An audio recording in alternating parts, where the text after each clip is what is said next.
അസ്സലാമലൈക്കും, നമസ്കാരം. ഞാൻ ആശ്രമോനാണ്. ഇന്നെൻ്റെ കൂടെ ഉള്ളത് പരപ്പനങ്ങാടി സ്വദേശി മുഹമ്മദ് സയ്യിറാണ്. അദ്ദേഹം സ്വീഡനിൽ പോയിട്ട് 2 വട്ടം ഫൈനൽ കളിച്ച് നേടി വന്ന ആളാണ്. ഇനി അടുത്ത 19-ാം തീയതി ഇൻഷാല്ലാ കൽക്കട്ടയിൽ വെച്ചിട്ട് നമ്മുടെ മുഹമ്മദ് സയ്യിറിന് ഒരു അമേരിക്കയ്ക്കുള്ളൊരു യാത്ര ഉണ്ട് ഫുട്ബോൾ കളിക്കാൻ. ഇത്രയും വലിയ ഫൈനലൊക്കെ കളിച്ച് ഫൈനലൊക്കെ നേടിയ നമ്മുടെ മുഹമ്മദ് സയ്യിറിന് സ്വന്തമായിട്ടൊരു വീടില്ല. ഞാൻ എൻ്റെ നാട്ടിൽ നമ്മുടെ അലി പരപ്പനങ്ങാടിൻ്റെ വീഡിയോ കണ്ടിട്ട് എൻ്റെ നാട്ടിൽ സ്വന്തമായിട്ടൊരു വീടും സ്ഥലം കൊടുക്കാറുണ്ടപ്പോൾ അവർക്ക് ഈ കടലിൻ്റെ ഭാഗത്ത് നിന്ന് പോരാനും ഉലപ്പാക്കും ഉമ്മാക്കൊക്കെ ഭയങ്കര സങ്കടമുണ്ട്.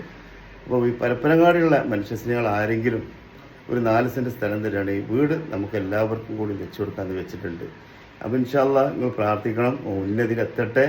കാരണം നമുക്ക് വേണ്ടി, നമ്മളെ നാടിന് വേണ്ടി, നമ്മളെ ഇന്ത്യ രാജ്യത്തിന്, നമ്മളെ കേരളത്തിനൊക്കെ അഭിമാനമായ നമ്മുടെ മുഹമ്മദ് സയ്യിറിന് വേണ്ടി പ്രാർത്ഥിക്കുക, ഉന്നതിയിലെത്തട്ടെ. ഒരു വാക്ക് ഇതുണ്ട്, ഞാൻ മാനുക്ക വിജയിച്ച് സമ്പന്നനാകുമ്പോൾ ഒരുപാട് പാവങ്ങളെ സഹായിക്കും, അതിന് ജാതിയും മതവും രാഷ്ട്രീയമൊന്നും ഉണ്ടാവില്ല.